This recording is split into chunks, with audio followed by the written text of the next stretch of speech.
hablemos de un tema que a mí se me hace súper interesante, que es la biotransformación. Y bueno, es que he visto muchísimos comentarios en Facebook donde la gente habla de este fenómeno, del gran fenómeno de la biotransformación. Y a mí la verdad es que me encanta aprovechar la biotransformación. De hecho, tenemos cursos en tribucervecera.com que hablan directamente de la biotransformación. Sin embargo, quiero hacer como algunas anotaciones, un resumen, algo muy breve para que, bueno, podamos aprender algo el día de hoy, este lunes, que en la mayoría de los países es día festivo. Entonces vamos a hablar sobre la biotransformación. ¿Qué significa esto? Bueno, como su nombre dice, biotransformación es una transformación o una modificación de una sustancia en otra por la parte de la transformación, pero es precipitada por un mecanismo biológico, no es una reacción química. Es una reacción química en el sentido de que es bioquímica, pero no es química pura, sino es bioquímica, precipitada por un organismo viviente. Y por ejemplo, en el caso de la cerveza, en el caso del lúpulo, tenemos una serie de compuestos como el geraniol que se transforman en citrolenol, por ejemplo. El linalol se convierte en terpineol. Entonces, ¿qué quiere decir esto? Bueno, quiere decir que ciertos compuestos que yo tengo en los lúpulos, compuestos aromáticos, eso se refiere, compuestos aromáticos se van a transformar en otros compuestos que de manera natural no existe, y esto va a aumentar la gama de aromas que existen en las cervezas. Puedo tener cervezas muy aromáticas con un nuevo perfil de aroma y que sean muy interesantes. Esto aplica para ciertos estilos de cervezas, para cervezas, por ejemplo, Pale Ale, para cervezas IPA, para cervezas NEIPA, quizá para algunos otros estilos, por ejemplo, quizá para unas cervezas belgas, unas cervezas de trigo, a lo mejor una wheat beer, creo que podría aplicar bastante bien. Quizá no nos vamos a beneficiar tanto de esa parte aromática en cervezas que no requieran tener una gama de aromas marcada, de frutas tropicales o fuertes, como podría ser quizá las cervezas oscuras, las porter, las stout, aunque recuerden que, por ejemplo, sí hay un estilo de cervezas obscuras, cervezas porter, hay una gama que tiene estos sabores como tropicales, tenemos precisamente las tropical stout. Entonces podría ser, ¿no? Pero en general va más orientado a cervezas claras que tienen grandes perfiles aromáticos. Y bueno, ¿cómo es que funciona? Y bueno, lo que pasa es que tenemos una serie de moléculas, de compuestos en el lúpulo, compuestos glicósidos que no son aromáticos como tal, porque están formados por un compuesto aromático y por un carbohidrato, ¿no? Entonces, al estar unidos, no tienen este aroma, pero al ser separados, si yo hago una lisis, un rompimiento del enlace glicosídico que une estas dos partes de esta molécula, se divide en dos moléculas y entonces por un lado me queda un azúcar, una glucosa, y por el otro lado me queda un compuesto aromático. Entonces, los lúpulos tienen estos compuestos aromáticos unidos a un azúcar que de manera natural no son en realidad tan aromáticos, pero al romperlos, hacerles una lisis a través de un mecanismo que puede ser enzimático, entonces se descompone el compuesto aromático y queda el azúcar. El azúcar, por supuesto, va a ser metabolizado por la levadura y el compuesto aromático pues va a quedar remanente en la cerveza y va a hacer su labor de que será aromático. Esta biotransformación es precipitada por las enzimas que produce la levadura, principalmente por la beta-glucosidasa, que produce la levadura en el proceso de metabolización, en el proceso regular de metabolización de azúcares. Cuando la levadura está fermentando, pues lo que hace es generar diversas enzimas, entre ellas beta-glucosidasa, para poder hacer la glucólisis de las azúcares y aprovecharlas y obtener energía, ¿no? Lo cual se va a derivar dependiendo de la ruta metabólica en diversos compuestos, pero bueno, principalmente, por supuesto, en dióxido de carbono y en etanol. Pero cuando la levadura está haciendo estas rutas metabólicas, esta metabolización de los azúcares, parte de esa beta-glucosidasa, esa enzima, que va a romper los enlaces de las azúcares como la maltosa, por ejemplo, también va a romper otros enlaces como estos compuestos que tenemos en el lúpulo. Entonces, no me va a dar lugar a nuevos, precisamente, a nuevos aromas, lo cual es impresionante y pues aparte de impresionante es fascinante y los resultados al nivel organoléptico pues son la verdad muy agradables. Vamos a obtener nuevos aromas, ¿no? De estos glicósidos, como por ejemplo el glicósido del linalol o del lianilo, que también se llama glicósido del lianilo, que está formado precisamente por un lianilo o un linalol y está unido a una glucosa. Si yo lo rompo, da lugar a estos nuevos compuestos. Bueno, muy bien. Aquí tenemos también otros compuestos que ya son aromáticos, se transforman. Por ejemplo, el geraniol se transforma en citronelol, el nerol se transforma en linalol y el nilanol en un alfa-terpinol, que es otro compuesto aromático. Entonces, tengo una serie de nuevos aromas que aparecen repentinamente en mi cerveza. Y bueno, para aprovechar el fenómeno de la biotransformación, pues puedo usar ciertos lúpulos en dry hopping. También me va a funcionar, o sea, también va a haber biotransformación si yo pongo lúpulos al final del hervido, los lúpulos con el método que ustedes lo pongan. Hay un método que se llama hop bursting, que básicamente consiste en poner una gran cantidad de lúpulos al final del hervido, no tanto durante el hervido. Por ejemplo, esto se usa muchísimo en cervezas Neipa. Básicamente, las cervezas Neipa, dependiendo obviamente del cervecero, pero básicamente no, se elaboran sin lúpulos en el hervido, se elaboran básicamente con lúpulos que se ponen al final del hervido y bueno, en dry hop, ¿no? Vamos a hablar también más adelante que esto puede tener implicaciones, no es como la regla, no es necesariamente como la mejor opción, pero bueno, aunque yo tenga lúpulos que haya yo colocado en el hervido, esos compuestos aromáticos se van a liberar cuando, pues con el efecto de la glucólisis de la levadura. Sin embargo, pues obviamente cuando yo pongo lúpulos en el hervido, la cantidad de estos compuestos es menor a que si yo los pongo en el dry hop. Si yo los pongo en el dry hop, puedo aprovechar o potenciar muchísimo más este fenómeno de la biotransformación.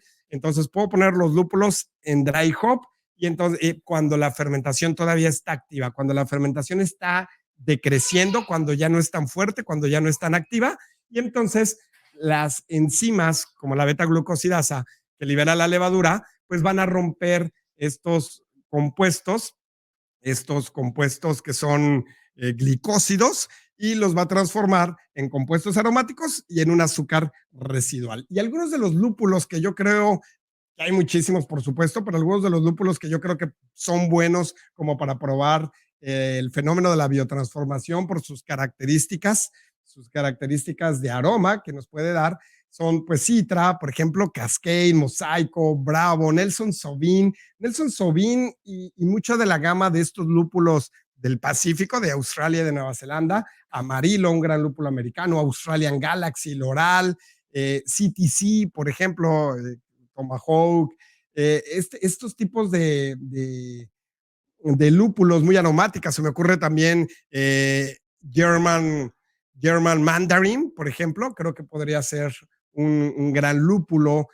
Todos los lúpulos que tengan cierta gama de perfil aromático, no tienen que ser tan aromáticos. Por ejemplo, Mosaico no es un lúpulo tan aromático, Citra es un lúpulo aromático, pero con un perfil muy orientado a la parte cítrica, o sea, no es en realidad un lúpulo súper aromático como podría ser quizá Mosaico. Bravo es un lúpulo que sí tiene mucho aroma, pero también tiene bastante cantidad de ácidos alfa, también puede servir para amargor. Entonces no tienen que ser lúpulos centrados solamente en la parte del aroma, sino pueden ser diversa variedad de lúpulos, que como por ejemplo el Citra, que tienen esta gama de perfiles cítricos y al aplicarles biotransformación e incluso en combinación con otros lúpulos puede dar aromas sensacionales.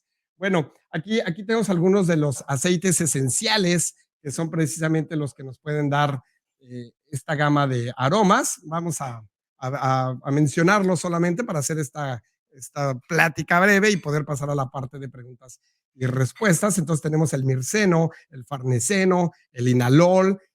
Bueno, a mí me encanta porque sí te da esa nota muy similar a la lavanda, notas dulces, cítricas, florales, especiadas, como a naranja, dependiendo como de la concentración y de la interacción de las maltas y de otros lúpulos, se puede pues hacer el descriptor de aroma. Pero es muy interesante el geraniol, que huele pues como flores rojas, un tanto perfumado, diría yo. Y bueno, así es como funciona. Ahora, quisiera comentar dos cosas más. Una, el fenómeno de la biotransformación, tres cosas vas a comentar. Vas a hacer dos comentarios y unas conclusiones. Eh, el fenómeno de la biotransformación, la verdad es que está revolucionando una familia de cervezas. La verdad es que, por ejemplo, variedades de lúpulo que no se utilizaban tanto para la parte del aroma, ahora se están utilizando mucho para la biotransformación, como pudiera ser, por ejemplo, en la parte de lúpulos americanos, Centennial, Chinook, que no se destacaban precisamente por ser lúpulos en realidad así tan aromáticos. Se están utilizando bastante y se están agregando en dry hops que tienen diversas técnicas. Eso, bueno, tenemos de hecho una clase de biotransformación y métodos de adición de lúpulo en tribucervecera.com. La gente que está dentro de la membresía la puede ver. Y porque hay nuevos descubrimientos entre las investigaciones de cuál es lo ideal para poder hacer y aprovechar de mejor manera la biotransformación, ¿no? Entonces, ¿pero qué pasa? ¿Qué pasa? Bueno, tenemos estas enzimas que la levadura produce al final de la fermentación y que son las que me van a hacer esta hidrólisis de los glicósidos, como del glicósido del lianilo o del linalol, y que lo va a transformar pues en otros compuestos. Entonces, ¿pero qué pasa si no solamente dependemos de la actividad enzimática de la levadura, que ya es más débil obviamente al final de la fermentación?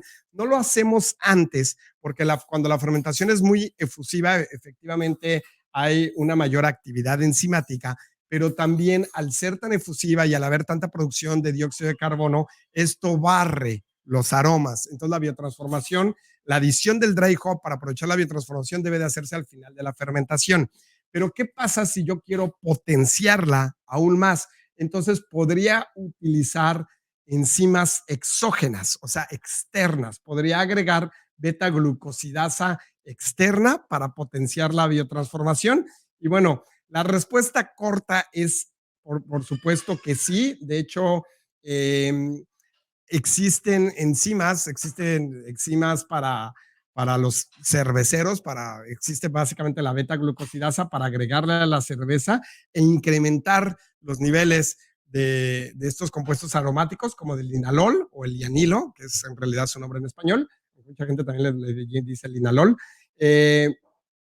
Y bueno, en pruebas que se hicieron, pruebas organolépticas de aroma y de sabor, con pruebas o catas que serían como que a ciegas, se detectó una concentración de hasta 300% más en la parte del aroma utilizando enzimas exógenas, enzimas agregadas. Entonces, sí podemos agregar enzimas exógenas como esta que se llama misin o misain, que bueno, es precisamente de la misma marca de las levaduras, de la Alemán, que de hecho, bueno, la Alemán también, de acuerdo a experimentos que ellos han hecho, recomiendan que una de las mejores levaduras para fomentar el fenómeno de la biotransformación es la BRI 97.